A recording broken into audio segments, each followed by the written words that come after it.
Kita masih lagi bicara masalah mustahil bagi Allah. Allah yang kita sembah ini, kata Tuhan kita ni, mustahil au yataqayyada bimakanin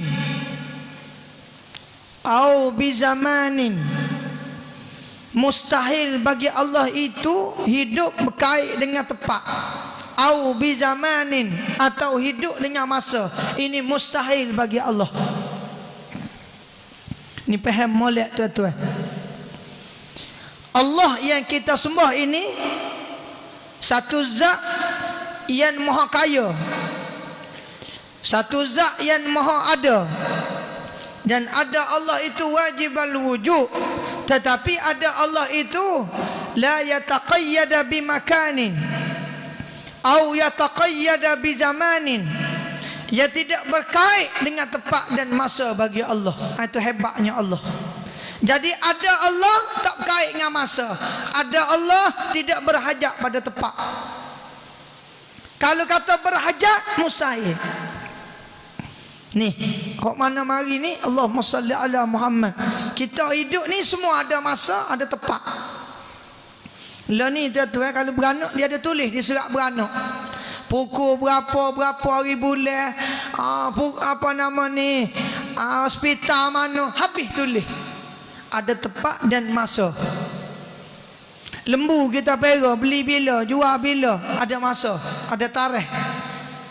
Kita pergi kedai beli susu, beli gula, beli ikan sardin, ada tulis tarikh bila expired, bila. Semua ada tarikh, ada tempat. Makhluk. Adapun Allah la yataqayyada bimakanin au bizamanin. Tidak berhajat Allah itu, makna berkait, makna tidak berhajat Allah kepada masa dan tempat. Kalau kata berhajat makhluk, mustahil benda tu ada pada Allah. Begitu, mudah faham. Jadi kalau kita kata Allah berhajat pada masa, berarti masa tu qadim, Allah baru, mustahil. Tu. Karena Allah ni qadim, masa baru ya. Maka masa tu makhluk, maka Allah tu qadim. Maka bila Allah qadim, Allah tak berhajat pada masa dan tempat.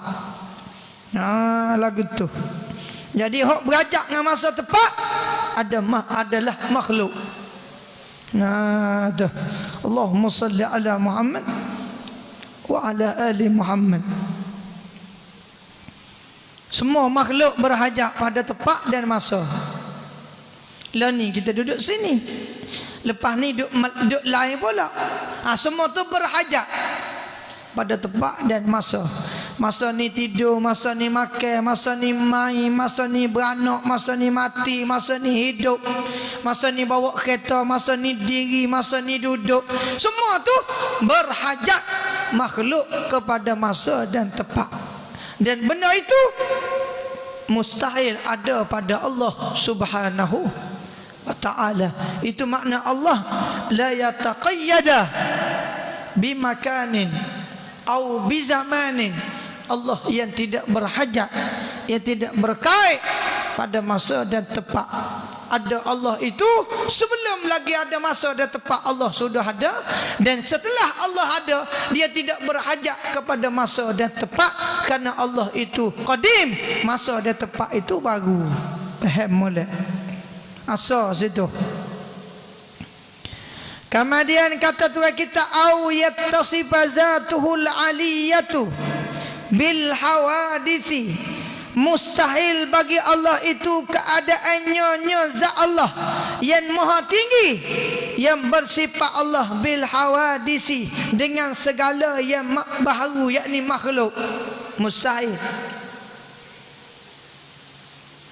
Kata Tuhan kita mata Ummu Ibrahim, Allah zat yang kita sembah ni qadim. Jadi mustahil Allah bersifat dengan segala sifat yang baru daripada sifat makhluk. Mustahil. Kita melihat baru bila? Setelah beranak. Kita mendengar baru setelah beranak. Kita gerak ni baru. Kudrat kita, iradat kita baru. Tapi sifat yang ada pada Allah itu qadim. Ni faham molek ni. Jadi kalau kita kata Allah itu baru, melihat Allah baru, mendengar Allah baru, mengetahui Allah baru, maka benda itu mustahil. Kerana bila Tuhan berajak pada benda baru, berarti Tuhan lemah. Berajak pada masa, berajak pada tempat, berajak pada sifat makhluk, jadi lemah. Supaya kita juga Tuhan, maka benda itu mustahil pada Allah. Jadi Allah yang bersifat dengan zat yang maha tinggi, maka sifat Allah pun qadim, zat Allah pun qadim. Tu faham molek. Jadi Tuhan kita ni bagi tahu bahawa Allahumma salli ala Muhammad wa ala ali Muhammad, mustahil bagi Allah itu zatnya baharu, bersifat dengan sifat yang baharu, ataupun zat Allah qadim, bersifat dengan sifat makhluk yang baharu. Semua tu mustahil bagi Allah. Nah, tu Allahu akbar. Dalam kitab Fadilah Amal dia bagi tahu bahawa kalau kita sebut Allahu Akbar dengan hati yang ikhlas, rumah terbakar berhenti api. Syaratnya dengan sebut dengan ikhlas. Allahu Akbar, Allah Maha Besar. Kalau kita tengok rumah terbakar api kan, sebut Allahu Akbar dengan penuh semangat. Waktu tu juga Allah padamkan api. Disebut dalam kitab Fadilah Amal oleh Maulana Zakaria Kandahlawi rahmatullah alaih, dalam bab fadilat zikir, dalam bab tasbih subhanallah walhamdulillah wala ilaha illallah wallahu akbar, ada sebut dalam kitab Fadailul A'mal. Jadi kita kena sebut dengan Allah itu kebesaran, bukan Allah itu maha lemah. Tak, Allah itu mesti Allahu Akbar, Allah yang maha besar, Allah yang maha kaya, Allah yang bersifat dengan sempurna. Jadi mustahil kata Tuhan kita mata Ummu Ibrahim, Allah itu bersifat dengan sifat makhluk yang baharu. Allahu Akbar. Au yattasifa bis-sighari awil kibari, atau zat Allah itu bersifat dengan kecil atau besar, mustahil juga pada Allah. Allah ni dia tak ada kecil, tak ada besar. Dia tak ada kecil, tak ada besar, tak. Allah ni bersifat dengan qadim, sifat yang sempurna.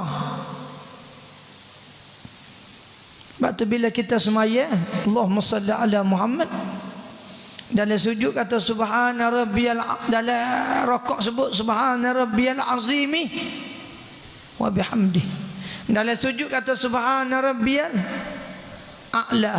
Maha suci Allah, maha agung Allah, maha agung, maha tinggi. Jadi Allah satu zat yang bersifat dengan sifat yang sempurna. Jadi tak ada bagi Allah tu kecil ke besar ke, tak ada. Nah, Allah itu bersifat agung, bersifat yang maha tinggi, yang mengatasi daripada segala sifat yang kita tidak boleh digambarkan bagaimana sifat itu pada Allah. Kalau kita boleh rayak Tuhan ni besar ni kecil ni sifat dia, itu mustahil, itu makhluk. Maka sebab itulah Tuhan kita ni kata au yattasifa bis-sighari awil kibari, ataupun kamu bersifatkan Allah itu dengan sifat yang kecil atau besar, maka semua itu mustahil bagi zat Allah subhanahu wa ta'ala.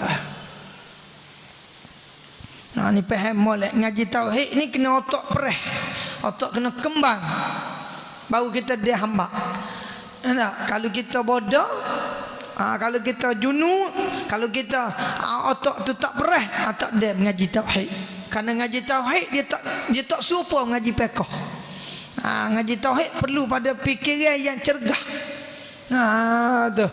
Allahumma salli ala Muhammad wa ala ali Muhammad.